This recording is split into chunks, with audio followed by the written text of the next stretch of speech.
in the story of Joseph, and we're going to end up in the New Testament from that. So Joseph, you know the story.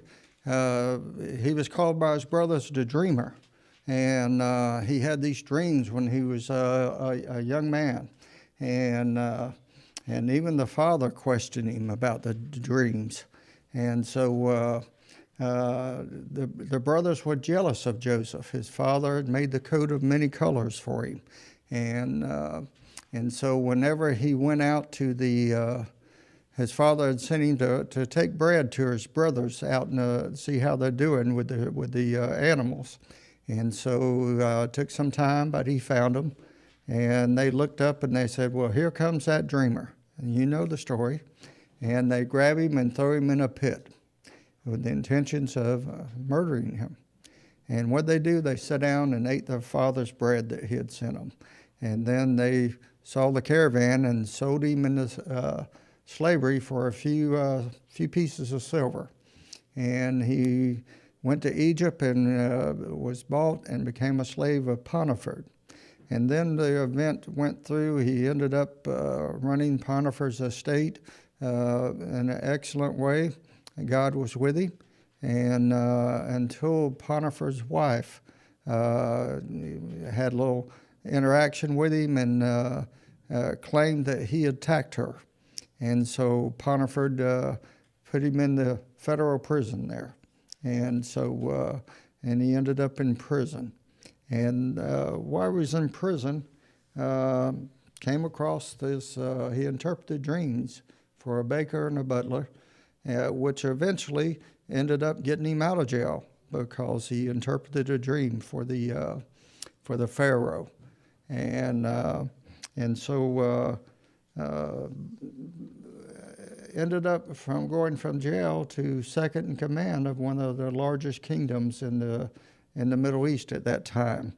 And so he became over the food during this famine that he had interpreted the dream that was coming.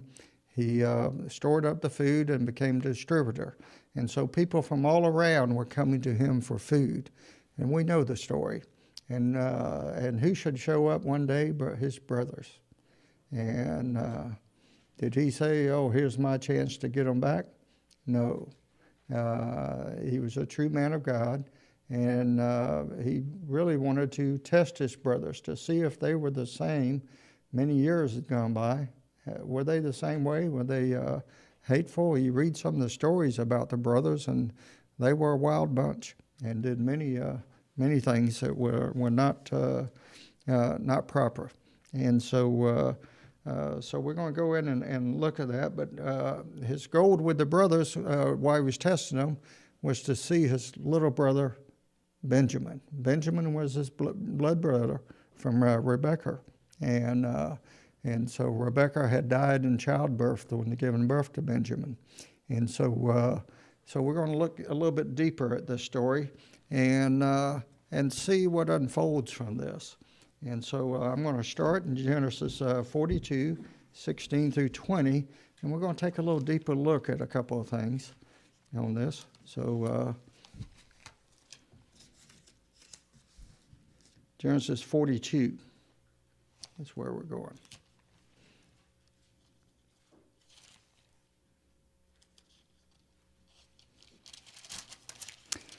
Verse 16, it says, this is where he'd let's start in 15. Said, in this manner you shall be tested by the life of the Pharaoh. You shall not leave this place unless your younger brother had come here. And so he when the brothers came, he called them spies. And so he was testing them now. So first he said, here, send one of you home, and the rest of you stay in jail till he brings his little brother, and he'll see if what they told him is true, and he'd know if they're spies or not. So send one of you and let them bring your brother, and you shall also be kept in prison, that your words may be tested to see whether there's any truth in you, or else the life of the Pharaoh, surely you are spies. So he put them all together in prison for 3 days. There's that number 3 again. Shows up in Scripture. Then Joseph said to them on the 3rd day, do this and live. I fear God. You are honest men. Let one of your brothers be confined to your prison house, but you go and carry grain for the famine of your house. He's going to send them home with grain for this family. And bring your youngest brother to me, so your words will be verified, and you shall not die. So it's a way of testing to see if they would bring them back. So what did Joseph also do? When they filled the grain, he had them put the gold back in, that they went to pay for it, back in the sacks and sent them on their way. And so they head home, and they stopped to get some grain to feed the donkeys and found the gold. And what were they worried about when they found this gold? They said, they will think that we are thieves. And so they were concerned. They continued on home, told Jacob the story, and told him that they needed to go back and take Benjamin to get their other brother. And Benjamin said, no, I've already lost Joseph. You're not going to take Benjamin. And the brothers didn't recognize Joseph either. So but soon they began to run out of food. And so they had to go back to get more food from Egypt. They were the only place that had it then. God had given Joseph the wisdom to do that. And so finally the father gave approval for Benjamin to go back with him. So here they headed back, and they come back to Joseph, and they said we found the gold here. And so Joseph said, well, this money is God's blessing on you. Just keep it. But he's overwhelmed at seeing his brother Benjamin. Been so many years had gone by, and he didn't know what happened. His brother had grown up. He was young when this occurred, when he last saw him. So they sit down, they have a meal, and in Genesis 43, 30, and 31, I'm going to read that. That's where Joseph became overwhelmed at seeing his brothers. It says, verse 30 of 43, now his heart yearned for his brothers. So Joseph made haste and sought somewhere to weep, and went into his chamber and wept there. He had finally seen his brothers, but he didn't want to announce who he was yet to them. And he washed his face and came out, restrained himself, and said, serve the bread. So here again, they're serving bread. So he wants to test his brothers a little bit more, but he needs to do it in a way that he can arrest Benjamin, because, see, Benjamin was innocent. He wasn't around when the other brothers sold him off as a slave and threatened to kill him. So he came up with a plan. And let's read Genesis 44, 1 through 8.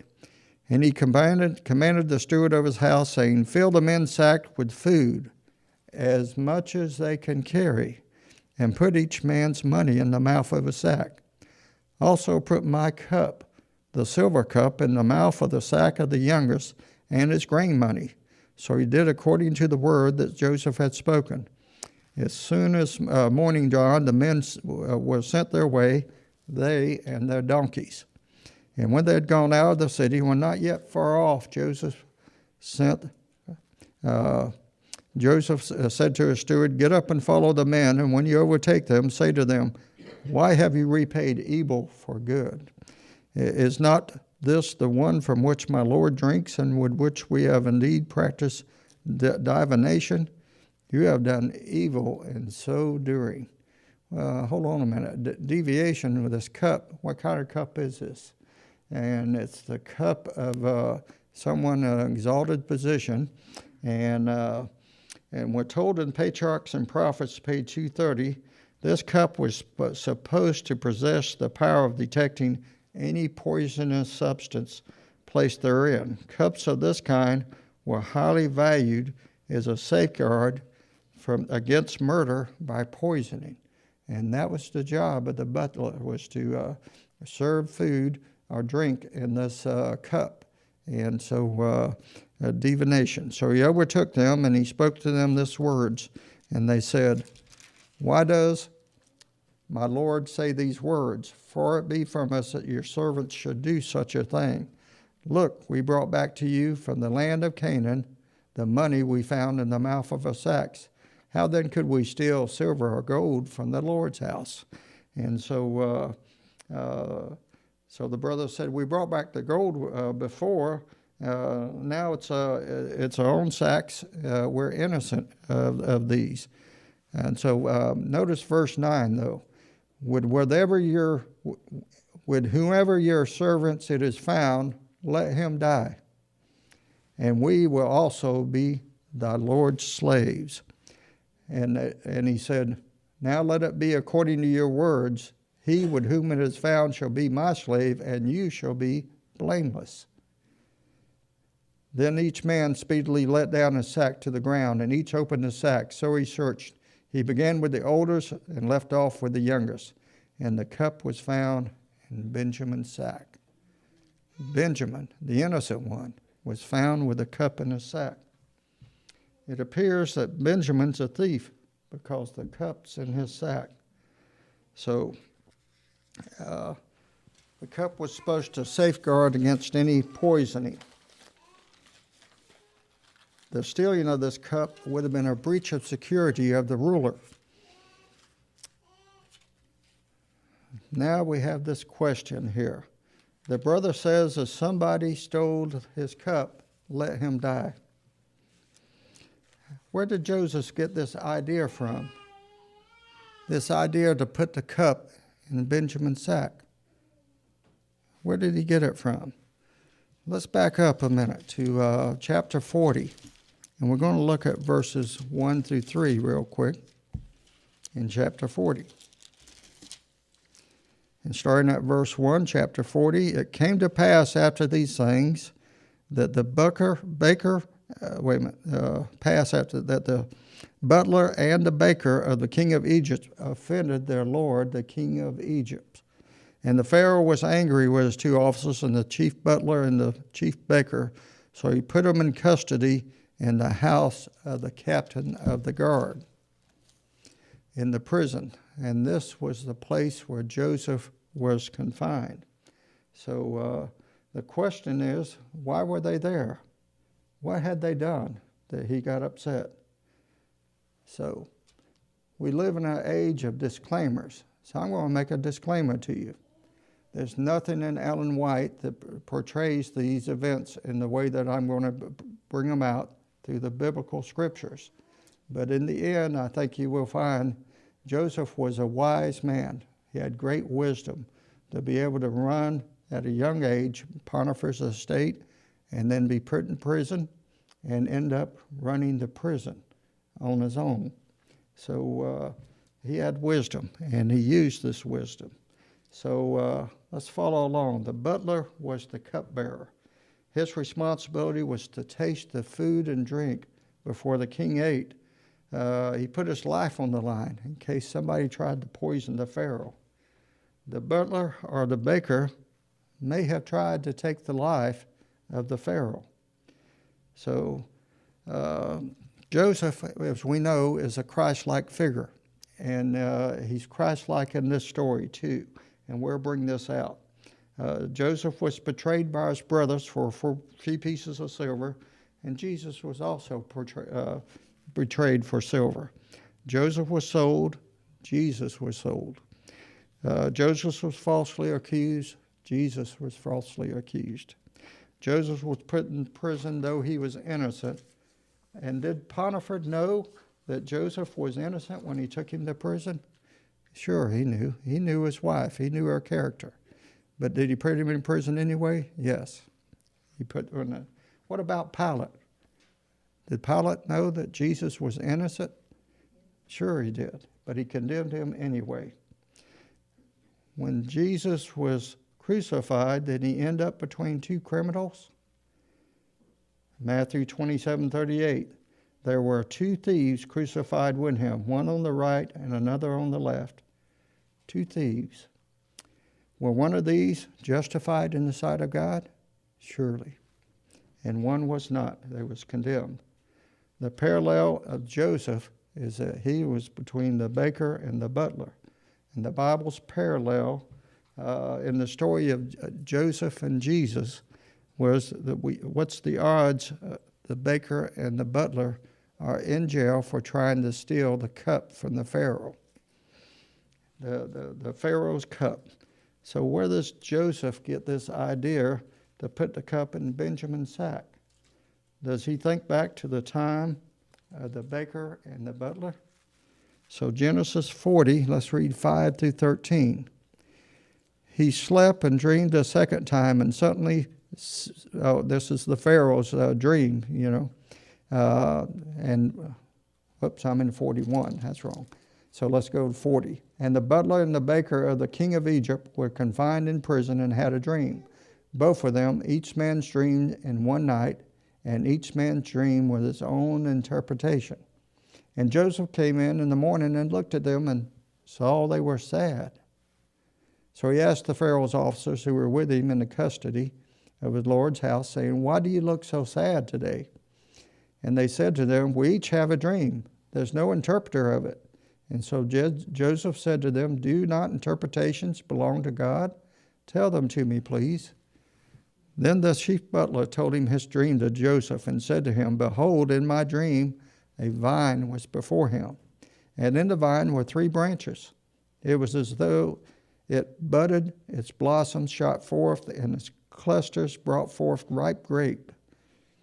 Then the Pharaoh's cup was in my hand." If you were in prison for stealing the Pharaoh's cup, would you tell anybody that you had a dream that the Pharaoh's cup was in your hand? Not too wise.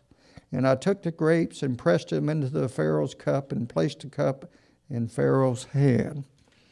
And so, and Joseph said to them, "This is the interpretation of it. The 3 branches are 3 days. Now within 3 days the Pharaoh will lift up your head and restore you to your place, and you will put Pharaoh's cup in his hands according to the former manner when you were his butler." So he's telling him he's going to be restored back to his previous position. And all. So we have that here. And it's not a bad dream. It's going to be a good outcome from him. So let's go down to verses 14 through 16.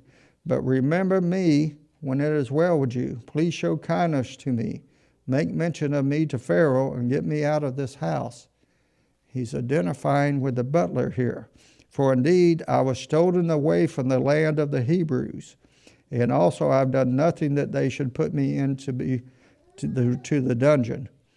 When the chief baker saw that the interpretation was good, he said to Joseph, "I also was in my dream, and there was 3 baskets." And of course, in the interpretation, the baker was condemned, that he was going to be hanged in 3 days, and he was. And so Joseph had correctly interpreted their dreams. "For I was stolen away from the land of the Hebrews." He's identifying with the butler there.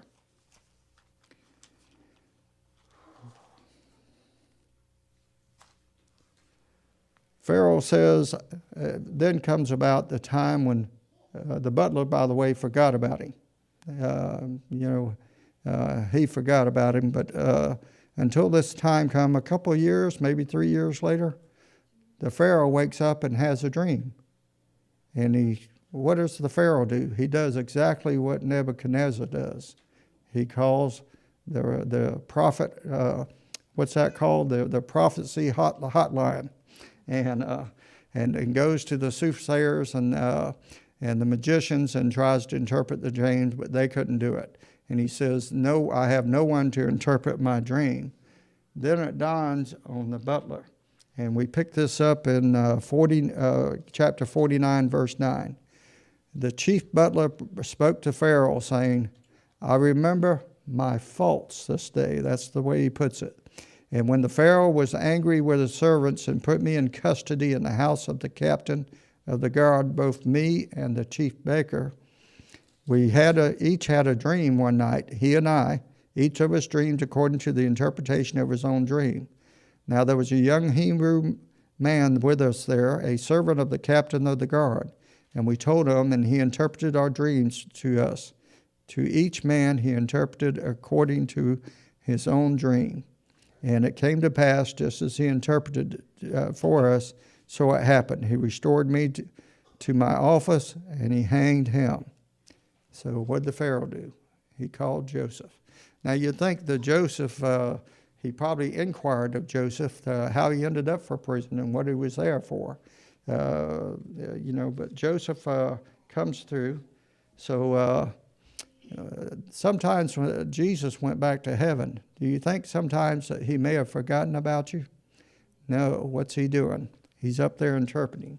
I'm going to flip over for a minute to Hebrews 7:25. It's a short verse there. It talks about what Jesus is doing for us.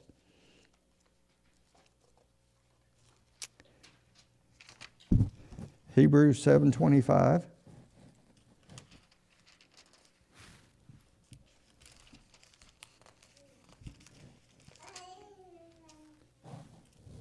And my pages stick together at times. Therefore, he is able to save us othermost who come to God through him, since he always lives to make intercession for us. Jesus is making intercessions for us, just as the butler just did, made intercession for Joseph with the Hebrew man. So he intercedes for us to do that. Remember our scripture reading, Isaiah 49. And that talks about, does God ever forget us? No. And so Isaiah 49 in our scripture reading that we had today, 14 through 16. But Zion said, the Lord has forsaken me, and my Lord has forgotten me. Can a woman forget her nursing child? There's nothing in the world like a mother's love for her child, and she will do anything for that child. And have not compassion on the son of her wounds, surely they may forget. Yes, yet I will not forget you. See, I have inscribed you on the palms of my hand. Your walls are continually before me. So Jesus doesn't forget each and every one of us. God knows the hairs on our head. He knows our personality, our characters. He knows us better than we know ourselves. So Jesus hadn't forgotten, and the story of the butler is a picture of what Jesus is doing and interceding for Joseph. So the butler was vindicated there in that chase and came back to his job. So in a sense, it was the cup, the interpretation of the dream about the cup that released Joseph. You can say that cup was the cup of redemption that Joseph had. It was this interpretation that released him from jail. They were rightly interpreted, and they were released. And it released Joseph from jail because the Pharaoh called him to interpret his dreams. So the stealing of a cup was a high offense. The brother, let's see, remember when the cup came back with the brothers and Benjamin, they knew that the cup was a high offense. The brothers said, whoever stole the cup, let him die. They knew how serious an offense it was, but especially to steal from an exalted position in Egypt. So this it's what got Joseph out of jail, though, this interpreting of dreams. So Joseph links himself with the butler. The butler was innocent, but accused falsely. So let's fast forward. What is it that inspired Joseph to say to the people, put my cup in Benjamin's sack? He's thinking back to that interpretation of that dream of the butler, who was falsely accused and innocent and put to jail. And so Benjamin is innocent. So his thought was to put the cup in there. So he's now linking Benjamin with the story of the butler. The same way the butler was out of jail, put my cup in a sack. Remember Genesis 44:9? It says, let whoever was found with the cup die. Let him die. And so whoever your servant, wherever of your servants it is found, let him die. And we also will be the Lord's slave. What did Joseph's men do with the sacks? They filled the sacks and laid on the backs of the donkey as much as they can carry. But in Benjamin's sack, they laid a cup. They laid the cup on Benjamin. So Joseph is using this as the cup of redemption to test his brothers of their iniquity, to see if they've changed any. And that's what he wants to do it. And so in Genesis 37, Joseph was betrayed and sold, just like Jesus was betrayed and sold. Genesis 39, Joseph was falsely accused, like Jesus was falsely accused after being betrayed and sold. Genesis 40, Joseph was put in prison, just like Jesus, and they were both falsely accused. And Genesis 41, what happens to Joseph? He's lifted up to a position that whoever needs food has to come to him. Jesus was lifted up on the cross. Then we get to Genesis 42, 43, and 44, which revolve around the story of Benjamin and this cup. Just as the cup was placed on Benjamin, innocent, so something happened with Jesus. While Joseph was in the pit, what were his brothers doing? They were eating the bread sent from their fathers. Matthew 26, the disciples were eating the Last Supper. And they had just finished eating there. They were eating with the bread of life, Jesus. And after they eat, they went to the Garden of Gethsemane. When Benjamin was born, and his mother Rachel was dying, she said to name him Benonil, if I can pronounce that right. Son of Saul is what it meant. And when she was buried in a small town called Bethlehem, the city of David. So we're going to go to Matthew 26:39 now. Matthew 26:39.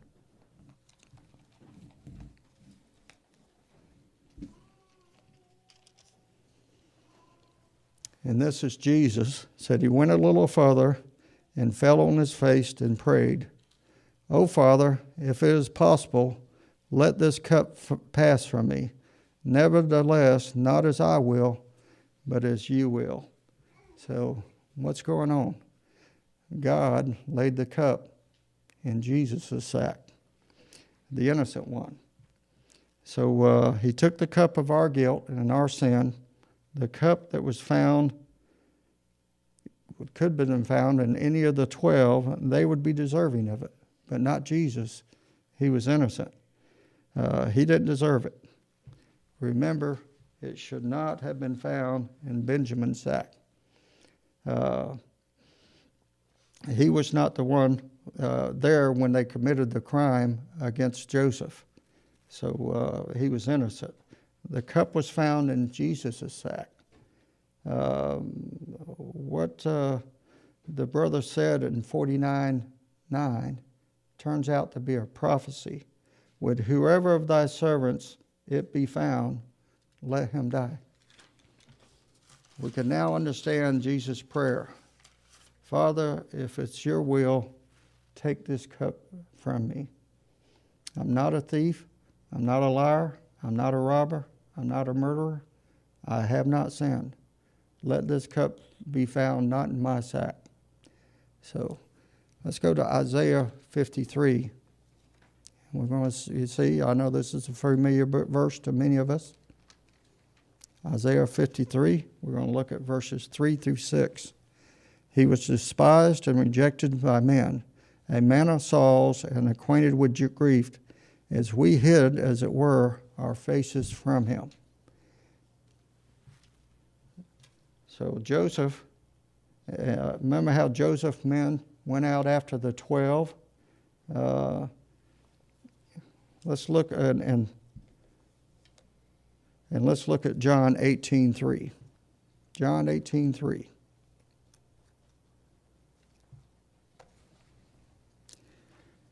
There Judas, having received a detachment of troops and officers from the chief priests and Pharisees, came with lanterns, torches, and weapons. Remember when the 12 brothers, the 11 brothers and Benjamin went out from the city? Joseph waited till they got just about out of the city and sent troops after him. We see this parallel in this story. So let's continue with verse 4. Jesus, therefore, knowing all things that would come upon him, went forward and said to them, Whom are you seeking? And they answered him, Jesus of Nazareth. Jesus said to them, I am he. And Judas, who betrayed him, also stood with them. Now when he said to them, I am he, they drew back and fell to the ground. When he asked them again, Whom are you seeking? And they said, Jesus of Nazareth. And Jesus answered, I have told you I am he. Therefore, if you seek me, let these go away. Jesus is saying, I'm the cupbearer. Take me, but let these other disciples go away. Isn't that the story that we just heard about Benjamin and his brothers? So we have this cup. But Peter's not really catching it. Let's go to verse 9. That the saying might be fulfilled when he spoke, Of those whom you gave me, I have lost none. Then Simon Peter, having a sword, drew it and struck the high priest's servant and cut off his right ear. The servant's name was Malchus. And so Jesus said to Peter, Put your sword into your sheath. Shall I not drink the cup which my Father has given me? He's the one with the cup. So now we're going to go back to Isaiah 53, and we're going to pick up at verse 11 and 12. It said, 11, He shall see the labor of his soul and be satisfied. By his knowledge my righteous servant shall justify many. So Jesus is a servant. And didn't we read something about serving, the cupbearer serving the person that he had stolen from? For he shall bear their iniquities. Therefore I will divide with him a portion with the great, and he shall divide the spoil with the yet strong. Because he poured out his soul unto death, he was numbered with the transgressors. He bore the sin of many and made intercession for the transgressors. Jesus was the cupbearer. He was the butler. A leader must be servant to all. Do you remember the ordinance of humility when the disciples said, Who's going to wash our feet? And Jesus knelt down and started washing their feet. And remember, Peter didn't want him to wash his feet, but yet he said to be saved that you must. And so this the leader must serve all. And there's an organization in Atlanta called Servant Leadership. And a lot of the Fortune 500 companies send their people to it. And they teach in management that a manager's job is to serve all. And they teach it in a way, it's about Jesus' world of teaching, but they don't mention Jesus in that organization. But that's servant leadership. And so I'd like to read something here from Ellen White. It's from 13th Manuscripts Released 369. During every moment of Christ's life in our world, God was repeating his gift. Christ, the sinless one, was making an infinite sacrifice for sinners that they might be saved. He came as a man of sorrows and acquainted with grief, and those for whom he came upon him as stricken, smitten of God, and afflicted. The cup of suffering was placed in his hand as if he were the guilty one, and he drained it to the dregs. He bore the sin of the world to the bitter end, and yet men continue to sin, and Christ continues to feel the consequences of this sin as he himself were the guilty one. And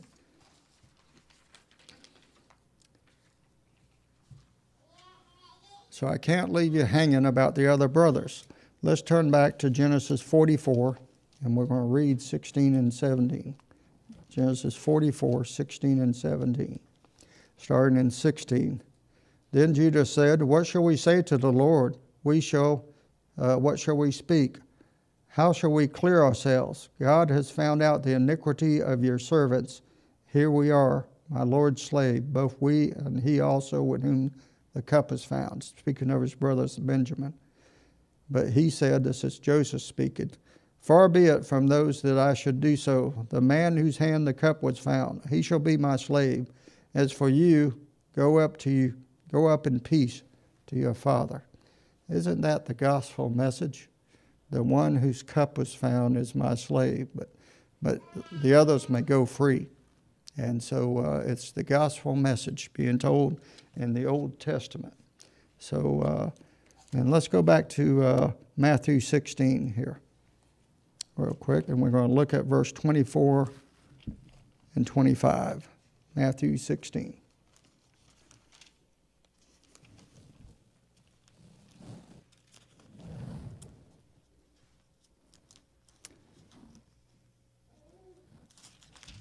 Verse 24. And Jesus said to his disciples, if anyone desires to come after me, let him deny himself and take up the cross and follow me.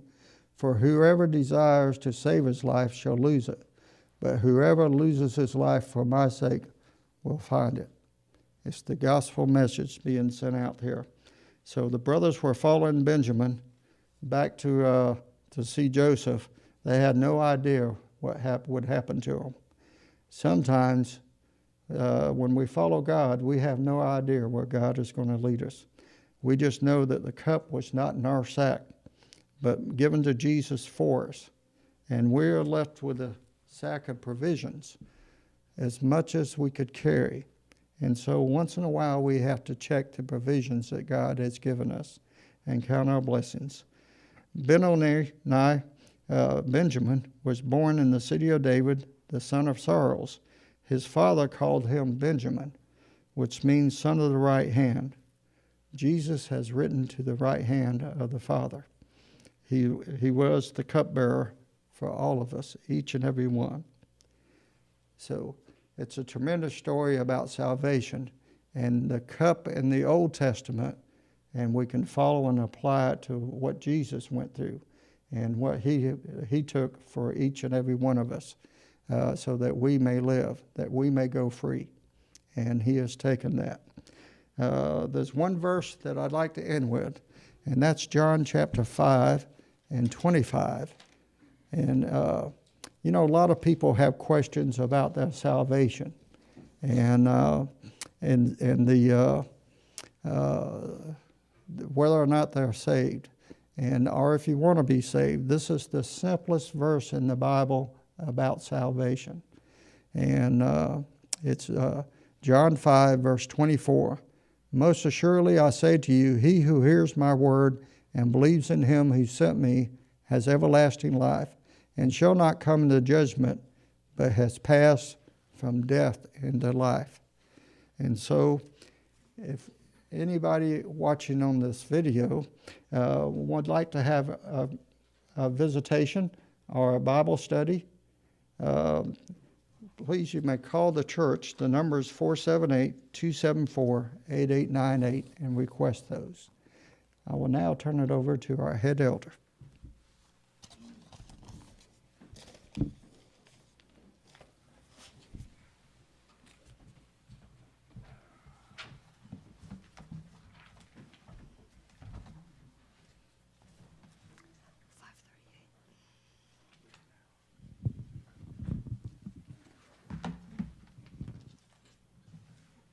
Closing song will be number 538.